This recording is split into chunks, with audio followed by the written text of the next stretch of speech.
Welcome back to Handwriting with Miss Samuel. Welcome back to Handwriting with Miss Samuel.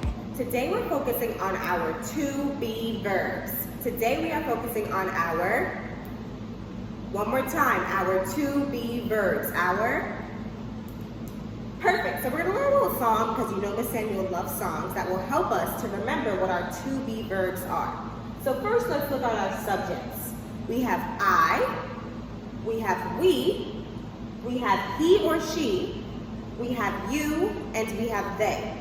So when I say I, you say am. I, moving on. When I say we, you say are. We, perfect. Let's try that again. When I say I, you say am. I, when I say we, you say are. We, perfect. Moving on. When I say he or she, you say is. He or she is. He or she? He or she? Okay, moving on. When I say you, you say are. You. And last but not least, when I say they, you say are. They. Okay, let's see if you remember. We. Ooh, I tricked you. I. He or she. Perfect. You can zoom into the screen if you can't see. You, and they. Perfect. So now we have our subject tied in with our verb. If you're still a little bit confused, you can refer to our to-be verb chart. It will help us when we have to write sentences. So for example, if I was starting a sentence with, I blank going to the park. What would I put there? Looking at my chart, what am I putting there? I blank going to the park. Would I put so I find my I, and then I have to find the verb that matches with it. Would I put I is going to the park? Say, Miss Samuel. I would put I am, because I know when I say I, you say am, and I goes with am. Our I is our subject, and we know we have to pair that with our verb, and that verb is am. So let's get started with some practice for today that will help us with our homework when we're writing sentences with our to-be verbs. So let's take a look at the first sentence that we have here. If you can't see, if it's a little small, just zoom in so that you can see what I'm talking about. So the first sentence says, we are going to the beach. Let's read it again. We are going to the beach. So for this, I want us to circle our subject and underline that to-be verb. Let me try that again.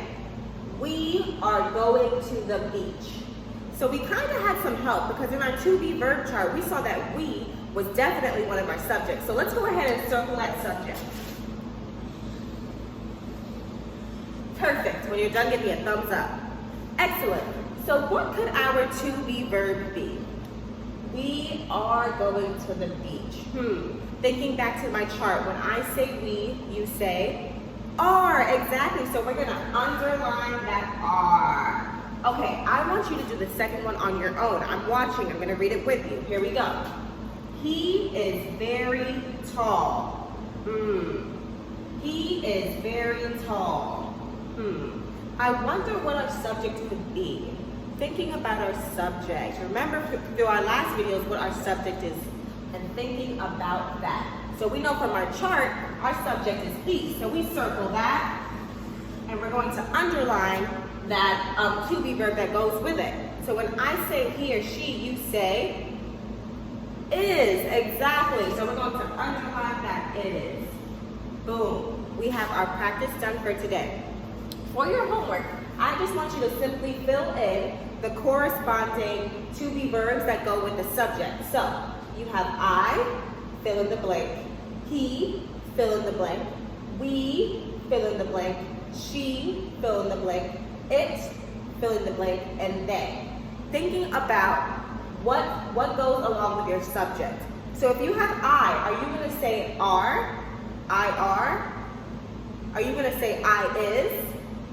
Say, Miss Samuel. Exactly. So you're going to fill that out for your homework. I'm not giving you any more clues. You have enough knowledge to know what you're doing. If you're still confused, refer back to our to-be verb chart that will help you fill in the blanks for these subjects. Can't wait to see you in our next video.